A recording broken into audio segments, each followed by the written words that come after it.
So the DJI Mini 3 Pro is officially 1 year old. I've taken this drone all over the world, filmed a ton of different locations with it, just honestly spent a bunch of time using it. And in this video, I'm gonna be answering the question of whether or not this drone is still the best mini drone on the market.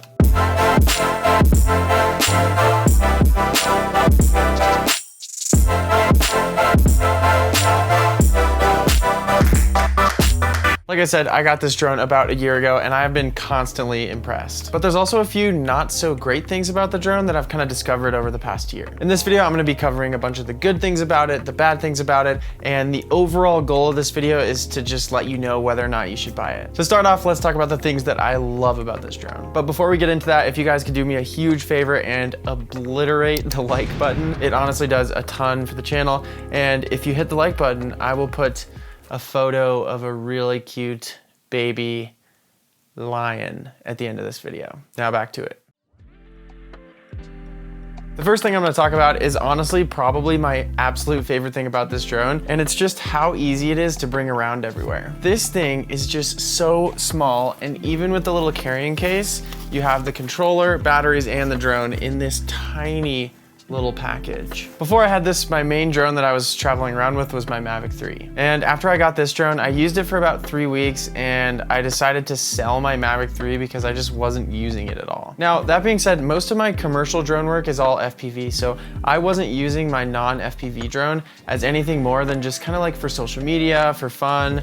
It wasn't like I was going on super high budget production jobs with this drone. And for a while, just because it's big and kind of bulky and takes up a bunch of space, I just wasn't bringing my Mavic 3 really anywhere with me. Sure, it had a much better picture than the Mini, but I wasn't bringing it, so therefore, like, the shots that I would get from the Mini are better than the Mavic 3 because the shots from the Mavic 3 just didn't exist at all. And as soon as I got the Mini, I just wanted to fly it all the time, so I did. Back in February, I went on a motorcycle trip from LA down to the Guatemala border through Mexico, and because space was so limited, like, we literally had to pack everything we needed to survive on our motorcycles. Space was super limited, so I probably wouldn't have brought the Mavic 3, but the Mini is such an easy decision just because it's so small. This brings me to my next point in the video, which is actually the video quality. So obviously this drone isn't gonna come close to something like the Mavic 3. This is the Mavic Mini and this is the Mavic 3. So comparatively, this thing is an absolute tank. But for what it is and the size of the drone, it's really amazing quality. This thing shoots 4K 30, 2.7K 60, and even 1080 120. And the colors in good lighting situations are actually really solid. That being said, if you shoot like midday where the lighting is kind of poor, the Mini does fall apart a little bit. But overall, like, I've gotten some amazing images out of this drone, which with color grading and just making it look nice, you honestly couldn't tell that it was this drone or a Mavic 3 if you were watching it on social media. Another massive advantage to this drone is that because it's under 250 grams, you can fly it in locations where you literally just can't legally fly the Mavic 3. Places like over crowds of people or roads, you're technically not supposed to be flying over that with bigger drones, but with sub 250 gram drones, you can in a lot of places. On top of that, it is ridiculously quiet. Just because these props are so small and narrow and thin, as soon as you're like 20, 30 feet away from yourself, it kind of just disappears. You don't hear it at all anymore. Last week, we were doing a shoot at a pool for a hotel that we work with, and I was flying it kind of over the pool, getting a shot of our friends in the pool, and there was a bunch of people kind of sleeping around. And normally I would be really worried about flying a drone like just to upset all the people that are trying to take a nap, but I just walked like 20 feet away, launched the drone, flew it back over the pool, and sitting at the pool, you literally didn't even know it was there, and it was only like probably 30 to 40 feet up. So it's much less intrusive for situations like that. Next up is the vertical shooting, which I've used a ton this past year. It's wild how popular vertical video is at this time in our world. A lot of the client work that I've done the past year actually called for vertical video because it was just for social media videos. So to be able to have this drone, to bring it out, just be able to flip the camera just like that super easily was really helpful. Even if I was shooting on the Mavic 3, you'd get a really wide image, and when I need to crop in for social media, it'll crop in like most of the data out. So I don't even think you'd be getting a quality increase if you shot a lot of vertical stuff on the Mavic 3. Here's a few other quick things that I wanted to mention before we hop into the negatives. And one of the things I really love is this charging case. This thing is freaking awesome. Obviously one other battery goes here, but it's just so small.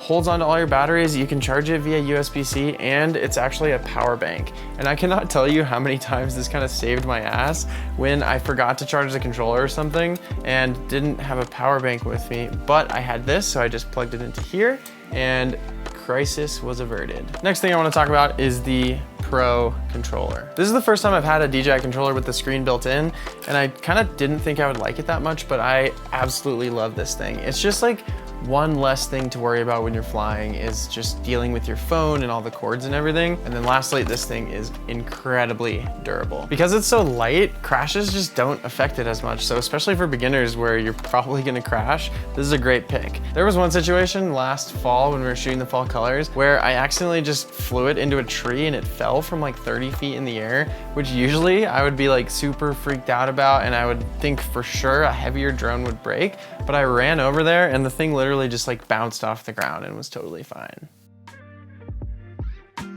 Next, let's finally hop into the downsides of this drone. Because as they say, what goes up must come down. Except for Elon's Tesla that he launched up to space, maybe? I think most things that go up must come down. That was a horrible analogy. I'm sorry.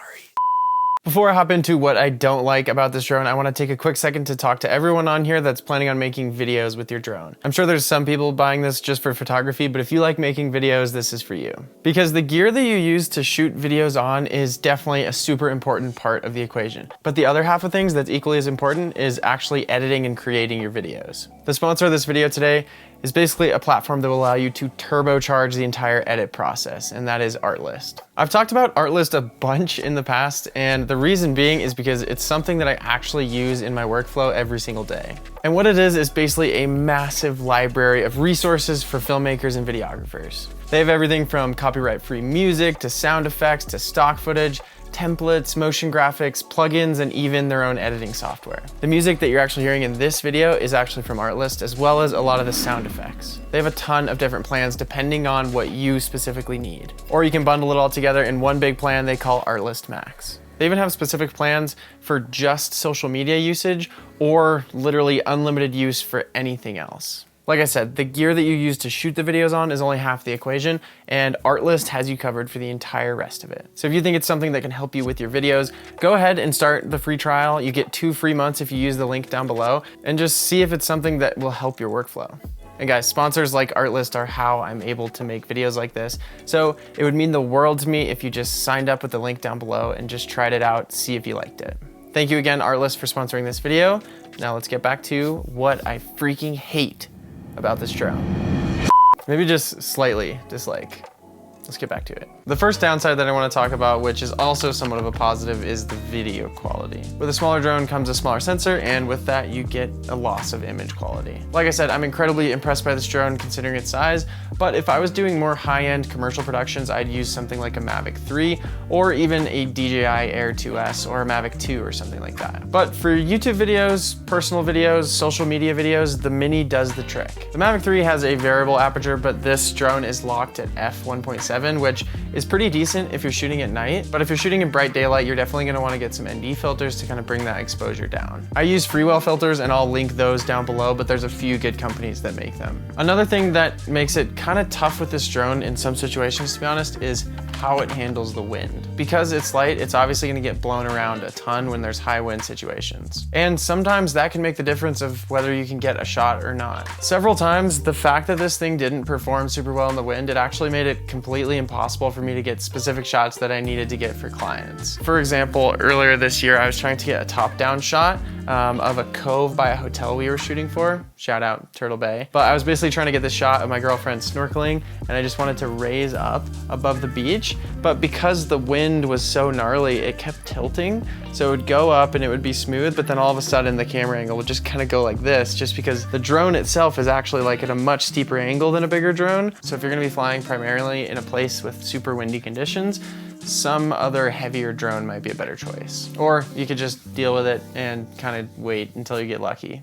So, does this thing hold the test of time after a full year? Short answer is yes. This drone does have some quirks that kind of make it hard to use in certain situations, but there's definitely not another drone that's come onto the market that really competes in this sub 250 gram category. Another important question to ask is, who is this drone for and who is it not for? Because there's definitely a fair amount of people that this drone definitely wouldn't be a good choice for. If you're someone looking to pick up their first drone, there is not a better choice out there on the market, in my opinion. It's simple, it's durable, it's easy to bring around with you, and the video quality is really good for the size. For beginners, this is 100% my #1 recommendation.